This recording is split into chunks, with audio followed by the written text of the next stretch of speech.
இன்னைக்கும் வந்து நம்ம பார்க்க போற டாபிக் வந்து பெற்றுக்கொள்ளத்தக்கதாக ஓடுதல்.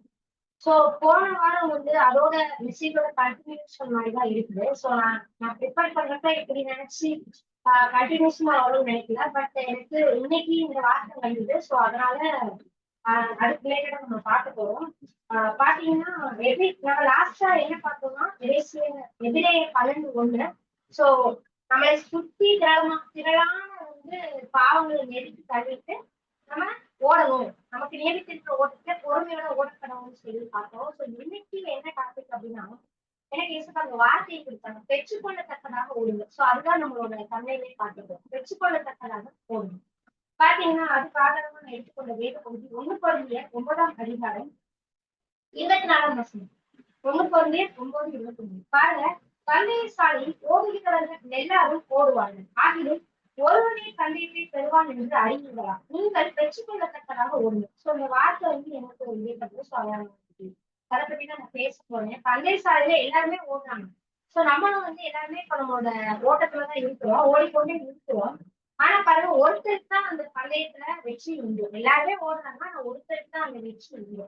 அடுத்த வசனம் பாருங்க. பந்தயத்திற்கு போராடுகிற யாவரும் எல்லாவற்றிலையும் நிச்சய இணக்கமாக இருப்பார்கள், அவர்கள் அழிவுள்ள கிரீடத்தை பெறும்படிக்கு அப்படி செய்கிறார்கள். நாமும் அழிவில்லாத கிரீடத்தை பெறும்படிக்கு அப்படி செய்கிறோம். சோ பந்தயத்துக்கு போராடுகிற எல்லாருமே வந்து ரொம்ப கண்ட்ரோலா இச்சை அடக்கமா இருப்பார்கள், அவர்கள் எல்லாம் அழிவுள்ள கிரீடத்தை பெறும்படிக்கு அப்படி இருப்பாங்க. நம்ம அப்படி இல்லை. நம்ம 2 பேருமே ஓடுறோம், ஓட்டப்பந்தயத்துல தான் பந்தயத்துல ஓடிக்கொண்டே இருக்கிறோம். ஆனா அவங்களுக்கும் நமக்கும் ஒரு டிஃபரன்ஸ் இருக்கு. அவங்க அழிவுள்ள கிரீடத்தை நோக்கி ஓடுறாங்க, நம்ம அழிவில்லா கிரீடத்தை நோக்கி ஓடுறதுக்காக நம்ம ஓடிக்கொண்டு இருக்கோம். சோ பாத்தீங்கன்னா இந்த ஒலிம்பிக்ஸ் அந்த மாதிரி கேம்ஸ்ல இருக்கிறவங்க அவங்களோட லைஃப்ல பாத்தீங்கன்னா ரொம்ப ரெஸ்ட்ரிக்ஷனா இருப்பாங்க. நம்மள மாதிரி எல்லாரும் மாதிரியும் வந்து அவங்க அப்படி நார்மலா போன் யூஸ் பண்ணிட்டு அப்படியே ஜாலி அப்படிலாம் இருக்க மாட்டாங்க. ரொம்ப ரெஸ்ட்ரிக்டா இருப்பாங்க. சில ரூல்ஸ் அண்ட் ரெகுலேஷன் அவங்களுக்கு இருக்கும். அப்பதான் அவங்க வந்து அந்த வின் பண்ண முடியும், கோல்டு மெடலோ ஏதோ அச்சீவ் பண்ண முடியும். அதே மாதிரி நம்மளோட வாழ்க்கையிலையும் இது நம்ம நிறைய வந்து ஆவிக்குரிய வாழ்க்கையில சொல்றாங்க. நம்மளும் வந்து இச்சையடக்கமா இருக்கணும். நம்ம எடுத்த 2 பேருக்கு என்ன டிஃபரன்ஸ்? அவங்க அழிவுள்ள கிரீடத்தை நாடி போறாங்க, நம்ம அழிவில்லா கிரீடத்தை பெற்றுக்கொள்ளத்தக்கதாக நம்ம ஓடுறோம். அதுக்கப்புறம் பாருங்க 26 ஆதலால் நான் நிச்சயம் இல்லாதவனாக ஓடினேன், ஆகையத்தை அடிக்கிறவனாக சிலம்பம் பண்ணு.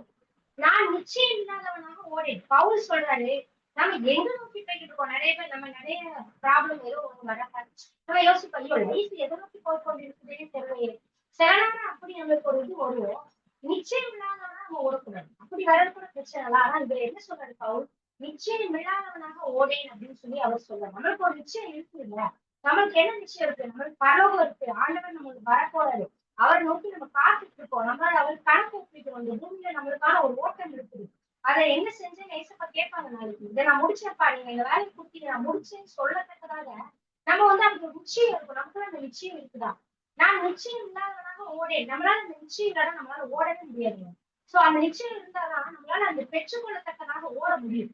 சோ இந்த வசனத்திலும் எனக்கு வந்து நிச்சயம் இல்லாதவனாக ஓடேன். நம்ம எப்படி இருக்கோம் நம்மளோட லைஃப்ல, அதை நம்ம வந்து யோசிச்சு பார்க்கணும். எப்படி இருக்கிற இடங்களை நீங்க யோசிச்சு பாருங்க.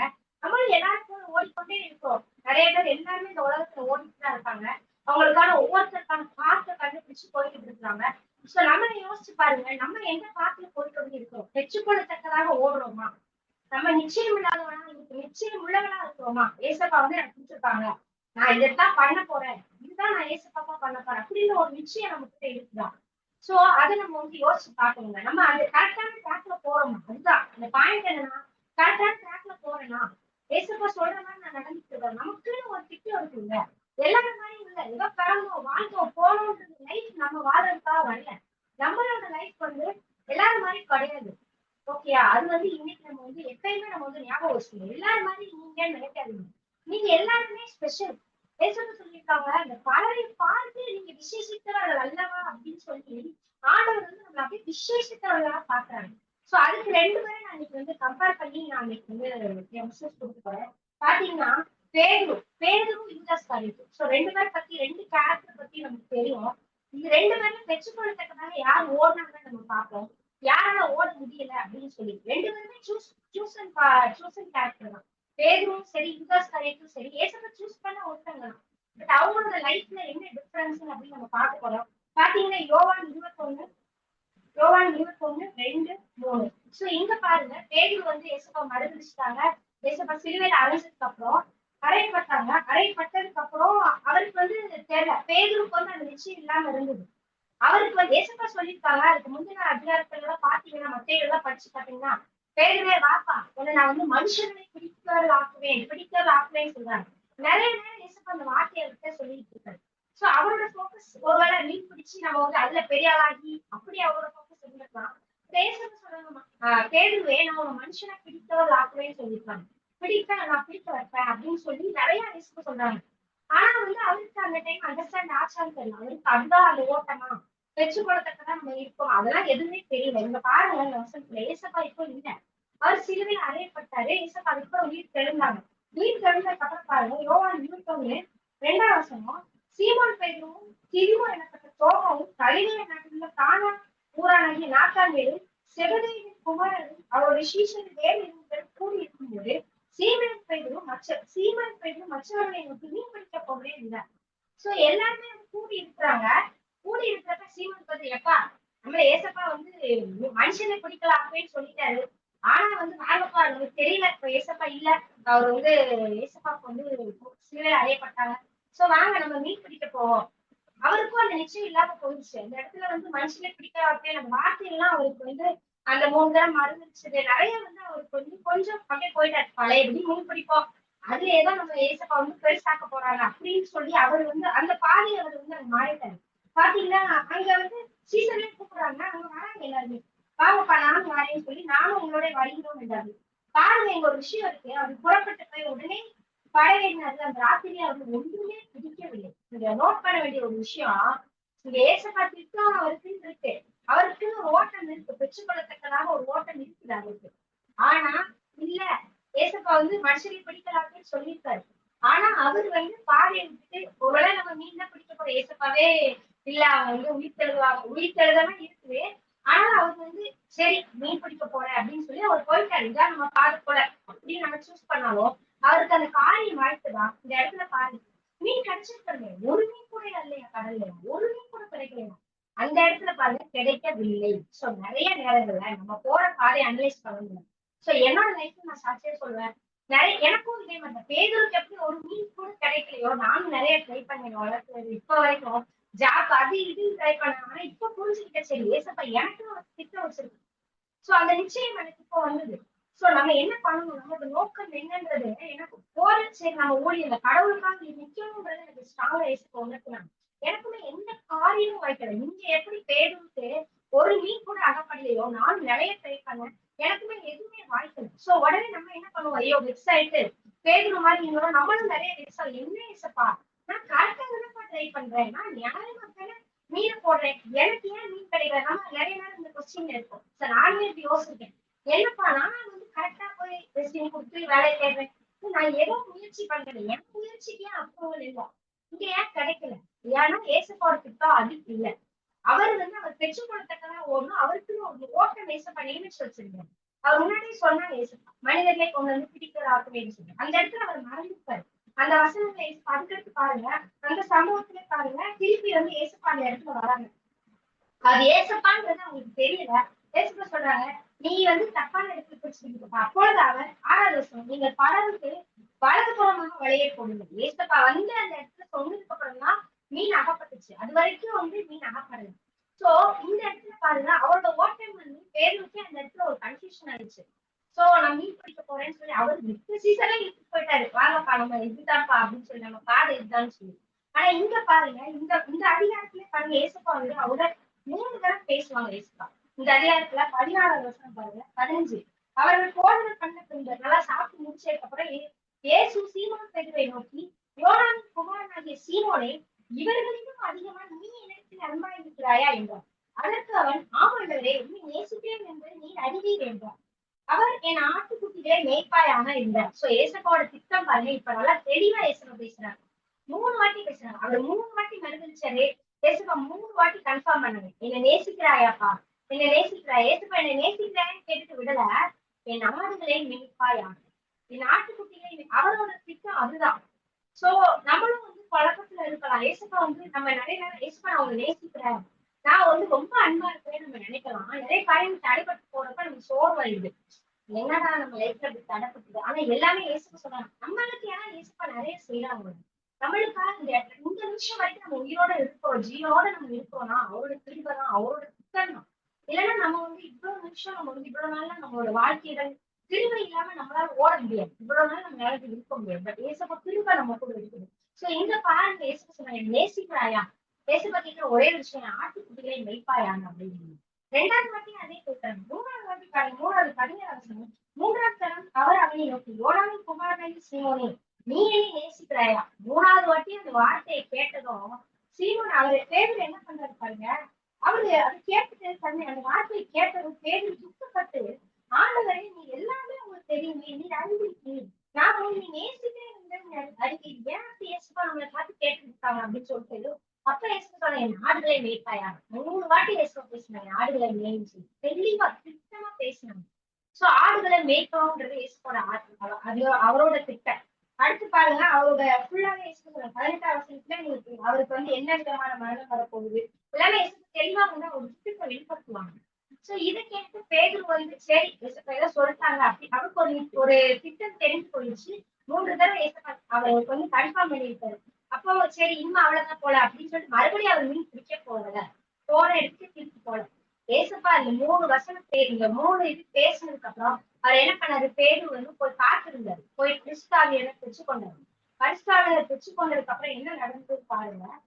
அப்போஸ்தலர் 2 அப்போஸ்தலர் 2 14வது வசனம். 14வது வசனத்துல பாத்தீங்கன்னா, அப்பொழுது பேதுரு 11 வருடம் கூட நின்று அவர்களை நோக்கி உரத்த சத்தமாய். சோ இந்த அவர் அதுக்கு முன்னாடி பயந்துட்டு இருந்தாங்க. ஏசப்பா வெளியே அவர் கூட இருக்கிற ஏசப்போட சீசன் சொல்றதுக்கு அறிக்கையில பயந்த ஒரு பேதுரு இந்த இடத்துல ஆண்டவர் பேசி அவரோட நிச்சயத்தை அவரோட ஓட்டத்தை அவர் உறுதி பண்ணதுக்கு அப்புறம் எப்படி பண்றாரு பாருங்க. யூதர்களை எருசலேமில் வாசம் பண்ணுகிற ஜனங்களை நீங்கள் எல்லாரும் அறிந்து கொள்வீர்களா, என் வார்த்தைகளுக்கு செவி கொடுங்க அப்படின்னு சொல்லி உரத்த சத்தமாய் அந்த யூதர்கள் நடுவுல பேசினாருங்க பேதுரு. அந்த இடத்துல பயந்து இருந்த மனுஷன் இப்போ இயேசுப்பாக நிக்கிறாரு ஸ்டாண்ட் பண்ணி, இதுதான் என் ஓட்டம் தெரிஞ்சதுக்கு அப்புறம் அவர் அந்த இடத்துல திருப்பி மீன் பிடிக்க போகல. திருப்பி எங்கேயுமே பைபிள்ல போடல. திருப்பி போய் பேதுரு மீன் பிடிச்சாருன்னு சொல்லி நம்ம வாசிக்க முடியாது. அந்த அளவு ஆண்டவருக்காக அவர் இறங்கினாரு. அடுத்து பாருங்க அப்போஸ்தலர் 4 இந்த வசனங்கள்லாம் படிக்கிறப்ப எனக்கு ரொம்ப ரொம்ப நல்லா இருந்துச்சு. பாத்தீங்கன்னா அப்போஸ்தலர் 4 18 19 20 பாத்தீங்கன்னா அவர்களை அழைத்து இப்ப யூதர்கள் என்ன பண்றாங்க, இவங்க ரொம்ப ஏசுப்பாங்க இருக்காங்கப்பா, இவங்க எல்லாம் பண்ணணும்னு சொல்லி இயேசுவின் நாமத்தை குறித்து எவ்வளவு பேசவும் போதிக்கவும் கூடாது என்று அவங்களுக்கு கட்டளையிட்டாங்க. இங்க பாருங்க ஏசப்பா நாமத்தை நீங்க போதிக்க கூடாதுன்னு சொல்லி கட்டளையிட்டப்ப பாருங்க பேதுரு என்ன சொல்றாரு பாருங்க. பேதுரும் யோவானும் அவருக்கு பிரதிநிதியாக தேவனுக்கு செவி கொடுக்கிறதை பார்த்து உங்களுக்கு செவி கொடுக்கிறதுக்கு தேவனுக்கு முன்பாக நியாயமா இருக்குமோ என்று நீங்கள் நினைத்து பாருங்கள். நாங்கள் கண்டவரையும் கேட்டவரையும் பேசாமல் இருக்க கூடாதே என்றாரு. யாரை கூப்பிட்டு கேட்க, ஒரு பெரிய அதிகாரிகள் கூப்பிட்டு கேட்டாங்க. தைரியமா சொல்றாங்க, நாங்க பேசதாங்க செய்வோம். இந்த தைரியம் எப்படி வந்துச்சு? அதுக்கு முன்னாடி வரைக்கும் அவருக்கு நோக்கம் திட்டம் எதுவுமே தெரியல. பேசிட்டே இருந்திருக்காங்க, ஏமா நான் ஒரு மனுஷனுக்கு கிட்ட ஆக்குவேன் பேதுருவே அப்படின்னு சொல்லி அவருக்காக வசனங்கள் நிறைய சொன்னாங்க. ஆனா அவர் அந்த இடத்துல அவருக்கு நிச்சயம் இல்ல, போய் மீன் பிடிச்சாரு. ஆனா என்னைக்கு ஏசப்பா 3 தடவை பேசினாங்களோ அவருக்கான திட்டம் தெரிஞ்சது, ஆட்டுக்குட்டியை மேய்ப்பாயாகனா அப்ப நம்ம ஊழியம் தான் தெரிஞ்சு அவர் ஏசப்பாக்கான பெரிய காரியங்களை செஞ்சாங்க. அடுத்து பாருங்க பரிசுத்த ஆவியனை பெற்று கொண்டாங்க. அடுத்து அறிக்கையிட்டாங்க ஏசப்பா எல்லாரும் எங்க மறுதளிச்சாங்களோ அந்த இடத்துல ஏசப்பா தூக்கி நிறுத்தினாங்க. சோ நம்மளோட வாழ்க்கையில எங்க நம்ம கீழே விழுந்து கிடக்கணும், எந்த இடத்துல நம்ம அவமானப்படுத்தி நம்மள எந்த இடத்துல ஒண்ணுமே இல்லைன்னு சொல்லி அந்த இடத்துல ஏசப்பா தூக்கி நிறுத்த வல்லவரா இருக்கிறாரு. நான் பேர்களை வச்சு அடிச்சு சொல்லுவேன். யூதர்கள் முன்னாடி தலை குனிந்து அன்னைக்கு அழுது ஏசப்பா பார்த்து அழுது ஐயோ மறுதளிச்சிட்டோமே இருந்த பேரும் ஏசப்பா தலை நிமிர பண்ணினாங்க. அதே யூதர்கள் முன்னாடி ஏசப்பாக்காக நிக்க பண்ணினாங்க.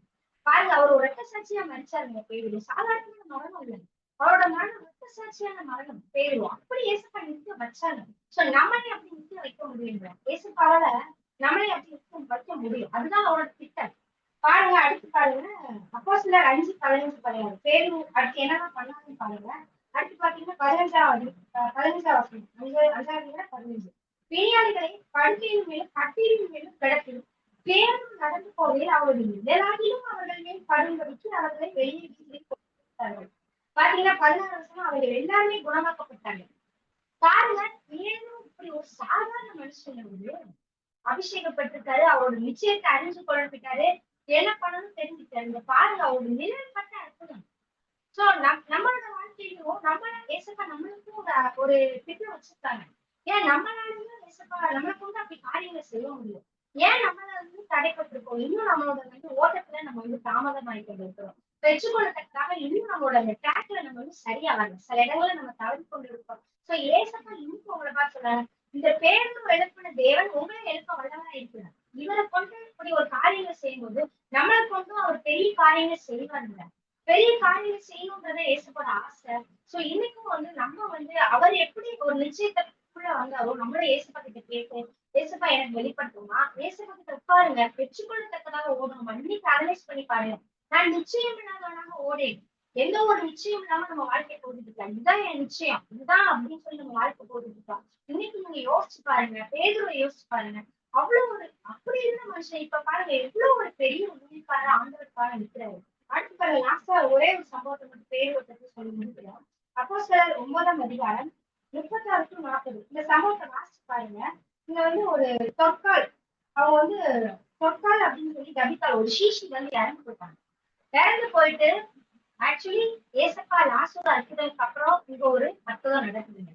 உயிர்த்தெழுதல் நடக்குது. யார் பண்றாங்க? பேதுரு. மறுதளிச்ச பேதுரு, அவரு திருப்பி மீன் பிடிக்க போன பேதுரு, நிச்சயம் இல்லாத பேரு. இந்த ஒரு பெரிய அற்புதம் ஏசப்பா கூப்பிடுறாங்க.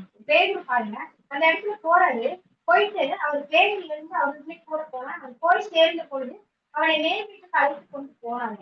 சோ பாருங்க எல்லாம் சுத்தி நிக்காங்க, என்ன ஆக போதும்னு சொல்லி அவரோட பேரத்தின் புறமாய் திரும்பி தவித்தாலே எழுந்திரு அப்படின்னு சொல்லி சொன்னாங்க. தவித்தாலே எழுந்திரு, பெரிய அற்புதம் தானே. எப்படி செய்ய முடியுது? எப்படி பேதுருவால எப்படி மாற முடியுது? அவர் கரெக்டா வந்தாரு. ட்ராக் மாறணும் கரெக்டா ஒரு பெற்றுக்கொள்ளத்தக்கதாக ஓடினதுனால அவரோட ஓட்டம் அவ்வளவு ஒரு அருமையா இருந்துச்சு. பேதுரு பாருங்க அவரோட வாழ்க்கையில அப்போஸ்தலர்களை ஃபுல்லாவே போட்டுட்டு அவ்வளவு ஒரு மகிமையான ஊழியத்தை இயேசுக்காக செஞ்சாரு. சோ நீங்களும் உங்களோட வாழ்க்கையில நம்மளோட வாழ்க்கையை அனலைஸ் பண்ணி பார்ப்போம், பெற்றுக்கொள்ளத்தக்கதாக ஓடணும். லாஸ்ட்ல யூதாஸ் காரியத்தை மட்டும் சொல்லி நான் முடிச்சிடுறேன். யூதாஸ் காரியத்தை இயேசுவோட தெரிந்து கொள்ளப்பட்ட சீஷன் தான். பாருங்க மார்க்கு 3ஆம் அதிகாரம் 19ஆம் வசனம். மார்க்கு 3:19 பாத்தீங்கன்னா என்ன போட்டிருக்கு? சீசர்களை ஏசப்பா சூஸ் பண்றாங்க. அதுல ஒவ்வொருத்தர் பேர் போட்டிருக்கு. லாஸ்டா அவரை காட்டி கொடுத்த யூதாஸ் காரியத்து. 12 பேர் சூஸ் பண்ணதுல யூதாஸ் காரியத்து ஒரு சீசர் தான். பேதுரு எல்லாருமே இருக்கிறாங்க அந்த சீசன். யூதாஸ் காரியத்தும் ஏசப்பாவோட தெரிந்து கொள்ளப்பட்ட சீசன். பாத்தீங்கன்னா அவரை பத்தி போட்டிருக்கு, he was treasurer for the disciples. So அவர் தான் ட்ரெஷரருங்க, அந்த பணப்பைய வச்சிருந்தாரு. சோ நம்மளும் இந்த உலகத்துல இருக்கிறோம். நம்ம சில கரெக்டா தான் நம்ம ஓடிட்டு இருக்கோம். ஆனா எங்க நம்ம ஓட்டம் பிறந்தது அப்படின்றதே தெரியாம சில நேரம் நம்ம வாழ்க்கைகள் அப்படி மாறிடும். உங்களோட ஓட்டம் மாறத்தக்க சான்ஸ் இருக்கு. சோ நான் என்னோட லைஃப்லயும் சொல்லுவேன், நான் கரெக்டா நான் நல்லா ப்ரேயர் பண்ணி அப்படி நான் கரெக்டா தான் போயிடுவேன். சில நேரம் என்னன்னா நம்மளோட ட்ராக் மாறக்கூடாது. சோ அதை ஏசப்பா உணர்த்துவாங்க. அதாவது என்னன்னா உலகத்துல ஆசை வருது. யூதாஸ் காரியத்துக்கு அப்படிதான். அந்த பணம் பையில வச்சிருந்தோம், அவருக்கு அந்த பண ஆசை வந்துச்சு. அவரே அறியாம அந்த ஆசை அதை அவர் ரியலைஸே பண்ண. ஐயோ சில பேருக்கு ரியலைசேஷன் இருக்கும். ஆனா அவருக்கு அந்த ரியலைசேஷன் இல்லாம கடைசி அவர் வாழ்க்கைய சோகமா முடியுது. சோ நம்மளும் இந்த உலகத்துல இருக்கிறோம். நம்மளோட பாதையில சில நேரம் நமக்கு உலக ஆசை வரும். நம்மளுக்கும் நம்மளோட டாக்ஸ விட்டு மாறுறதுக்கான காரியங்கள் வருங்க. பட் அதுலயும் நம்ம நிச்சயித்து கடவுள் ஏசப்பா எனக்கு இது இல்ல, எனக்கு ஏசப்பா இதை வச்சிருக்காங்கன்னு சொல்லி நம்ம கான்பிடண்டா இருக்கிறப்ப கண்டிப்பா ஏசப்பா நடத்துவாங்க. நான் சாட்சியா சொல்லுவேன். என்னோட வாழ்க்கையில நான் ரொம்ப காலேஜ் அப்பெல்லாம் ரொம்ப ஏசப்பா ரொம்ப ப்ரேயர் பண்ணியிருந்தேன். மேரேஜ்க்கு அப்புறம் கொஞ்சம் என்னால ரொம்ப ப்ரேயர்லாம் இல்லாம இருந்துச்சு என்னோட லைஃப். அதுக்கப்புறம் நான் மறுபடியும் ஏசப்பா பிடிக்க ஆரம்பித்தேன். என்னோட காரியங்கள் உலகத்தை நோக்கி கொண்டு போக ஆரம்பிச்சது. உலகத்தை நோக்கி நான் உலக ஆசைகள்லாம் வந்தது. ஆனா ஏசப்பா இல்லம்மா அவனுக்கு இதுதான். ஒவ்வொரு வாட்டியும் சரி நான் கொஞ்சம் அப்படி இன்ட்ரெஸ்ட் காரியத்த மாதிரி கொஞ்சம் அந்த உலக ஆசைகள் வர ஆண்டவர் எனக்கு உணர்த்துவாங்க. இல்ல நீ உனக்கான நோக்கம் இது இல்ல, நீ எனக்கு பெற்றுக்கொள்ளத்தக்கதா ஓடுன்னு சொல்லி ஆண்டவர் இப்ப வரைக்கும் நான் நடத்திக்கிறாங்க. முன்ன வரைக்கும் எது முக்கியன்றத எனக்கு ஏசப்பா கிளியரா என்னை நிலைநிறுத்தி இந்த பாதையில வச்சுக்கிறாங்க. சோ யூதாஸ் காரியத்தை மாதிரி நம்ம இந்த உலகத்துல போறப்ப அவர் கையில பணத்தை கொடுக்க அந்த ஆசை வந்துட்டாரு. ஆனா அவர் இடர்றது அவருக்கு தெரியல. எதுல இடர்றோன்றது தெரியாமலே போயிடுச்சு. சோ நம்மளும் நம்மளோட வாழ்க்கையில ஏசப்பட்ட ஜோம் பண்ணுவாங்க. ஏசப்பா நான் ஏதாவது ஒரு இடத்துல இடறி வேற மாதிரி போறேன்னா எனக்கு வெளிப்படுத்துங்கப்பா. உலக ஆசை எனக்கு வெளிப்படுத்துங்கப்பா. எல்லாருக்கும் ஜோம் பண்ணுவாங்க. கண்டிப்பா ஏசப்பா உங்களுக்கு எல்லா இதையுமே வெளிப்படுத்துவாங்க. இன்னும் பாருங்க யோவான் 12:6. சோ ஒரு பாட்டு போட்டிருக்காங்க யூதாஸ் கரியோத்து சொல்லி. யூதாஸ் கரியோத்து அவர் சொல்றாரு, அவன் தரித்திரத்தை குறித்து கவலைப்பட்டு சொல்லாமலும் அவன் திருடனானபடியும் பணப்பையை வைத்துக் கொண்டு அதிலே போடப்பட்டதை சுமத்திரனானபடியும் சொன்னான். சோ இங்க வந்து ஒரு ஸ்திரீ வந்து ஏசப்பாவோட காலில் அந்த பரிமள தைலத்தை ஊற்றிருப்ப, ஐயோ இதை வித்து தரித்திரத்துக்கு கொடுக்கலாமப்பா, எதுப்பா அப்படி வேஸ்ட் பண்றமா அப்படின்னு சொல்லி அந்த சிசியை அந்த அவங்கள பார்த்து சொல்றாங்க. அப்ப ஏசப்பா அவங்க வந்து சொல்றாங்க, இவன் வந்து அவரோட நோக்கம் தரித்திரத்துக்கு கொடுக்கணும்ன்றது இல்ல, அவர் நோக்கம் அவர் வந்து பணப்பைய வச்சுக்கொண்டு அவர் திருடனா இருக்கிறதுனால அவரோட நோக்கம் அப்படி இருக்குதுன்னு சொல்லி அவரோட நோக்கம் அவரோட திட்டம் எல்லாமே மாறி போயிடுச்சு. ஏசப்பா கூட இருந்த சிஷன் தான், தெரிஞ்சிருக்கப்பட்ட சிஷன் தான். பேதுருவுக்கும் யூதாஸ் கரியோத்துக்கும் டிஃபரெண்ட் இருக்கு. அவர் கீழே விழுந்தாரு எழுந்துச்சு ஓடினாரு. அதே மாதிரி இந்த யூதாஸ் கரியோத்து அந்த தவறு பண்ணி எதுல இழந்தாருன்னு தெரியாத அளவு அவங்க வாழ்க்கை முடிஞ்சு போச்சு. சோ அவருக்கே தெரியல மனசு ஆசை வந்துட்டு நமக்குள்ள சாத்தான் போகுதுதான்றது அவருக்கே தெரியாம போச்சு. அந்த அளவு கடைசி வரைக்கும் அப்படி போயிட்டாரு. லாஸ்ட்ல ஒரே வருஷம் மட்டும் சொல்லி முடிச்சுங்க. யோவான் 6:70-71. இங்க பாருங்க, இயேசு அவர்களை நோக்கி, பன்னிருவராகி உங்களை நான் தெரிந்து கொள்ளவில்லையா? உங்களுக்குள்ள ஒருவன் பிசாசாய் இருக்கிறான் என்றார். சீமோனின் குமாரனாகிய யூதாஸ் காரியத்து அவரை பத்தின இயேசு அங்க சொல்லியிருப்பாங்க, பிசாசா இருக்கிறான்னு. சோ இன்னைக்கும் நம்ம வந்து நம்மள யோசிச்சு பார்ப்போங்க. சோ பேரும் யூதாஸ் காரியத்து ரெண்டு பேர் லைஃப்லயே நம்ம வந்து வச்சு கம்பேர் பண்ணி பார்ப்போம். நம்ம எப்படி இருக்க போறோம், பேருமா இருக்க போறோமா இல்ல யூதாஸ் காரியத்து மாதிரி இருக்க போறோமா நம்ம வந்து யோசிச்சு பார்ப்போம். எந்த இடத்துல நம்ம இருக்கிறோம். ஒருவேளை நம்ம சில நேரம் நம்மளே அறியாம ஒரு இதுக்குள்ள இருந்தோம்னாலும் ஏசுக்கு ஒப்பு கொடுப்போம். ஏசுப்பா அந்த ஆசிரியர் எனக்கு என்னப்பா இருக்கு, இதெல்லாம் எனக்கு தேவையில்லாம தேசத்தை என்னை எடுத்து கொள்ளுங்க, ஜோ பண்ணுங்க, கண்டிப்பா ஏசுக்கு ஹெல்ப் பண்ணுவாங்க. அவருக்கு ஹெல்ப் பண்ண வல்லவரே இருக்காரு. என்னோட பாதை என்னப்பா, பெற்றுக்கொள்ளத்தக்கதான் நான் ஓடிக்கொண்டு இருக்கிறேன்னா. இந்த பாருங்க, பெற்றுக்கொள்ளத்தக்கதாக ஓடுங்கள். இன்னைக்குள்ள மெசேஜ் டாபிக் பெற்றுக்கொள்ளத்தக்கதாக ஓடல, நிச்சயம் இருக்குதான். நான் வந்து ஒரு நிச்சயம் இல்லாதவனாக ஓடேன்னு சொல்லி பவுல் சொல்றாரு. சோ நமக்குள்ள அந்த நிச்சயம் இருக்குதான்னு சொல்லி நம்ம இன்னைக்கு அனலைஸ் பண்ணி பார்ப்போம். இயேசுவுக்கு ஒப்பு கொடுப்போம், அவர்கிட்ட ஹெல்ப் கேட்போம். எதுல விழுந்திருந்தாலும் சரி மறுபடியும் எழுந்து பெற்றுக்கொள்ளத்தக்கதாக ஒருங்களுக்கு கண்களை மூடி நம்ம இயேசுப்பட்ட ஜெபிப்போம். அன்றைய இயேசுப்பா நடுவில் காலசுக்கு குறிப்பாக நன்றி அப்பா. இப்பொழுது போகப்பா அந்த வார்த்தைகளை நம்ம கேட்டதுபடி நம்ம பெற்றுக்கொள்ளத்தக்கதாக ஓட உதவி செய்யப்பா. இந்த உலகத்திற்காக இல்ல, உலக மனுஷங்களுக்காக இல்லப்பா. நம்ம வாழக்கூடிய ஒரே ஒரு வாழ்க்கைப்பா. இந்த வாழ்க்கையை நான் உங்களுக்காக வாழணும்ப்பா. உங்களுக்கு பிடித்தது போல அந்த பேரு எப்படி வாழ்ந்தாரோ அதே போல முன்மாதிரியா அவர் மாதிரி நாங்க ரோல் மாடலா எடுத்துட்டு உங்களுக்காக நம்ம வாழ்றதுக்கு பேசப்பா எங்களுக்கு புரிதே இருக்காங்கப்பா. வந்துட்டு ஒவ்வொரு பிள்ளைகளையும் முழுமையாப்படுத்தி நீங்களே தோற்படுத்த வழி இருக்கணும். பேசும் ஜெபிப்பை நம்மள தெரியும். ஆமே கருத்தற்கான இந்த வார்த்தையை ஆசிரியர்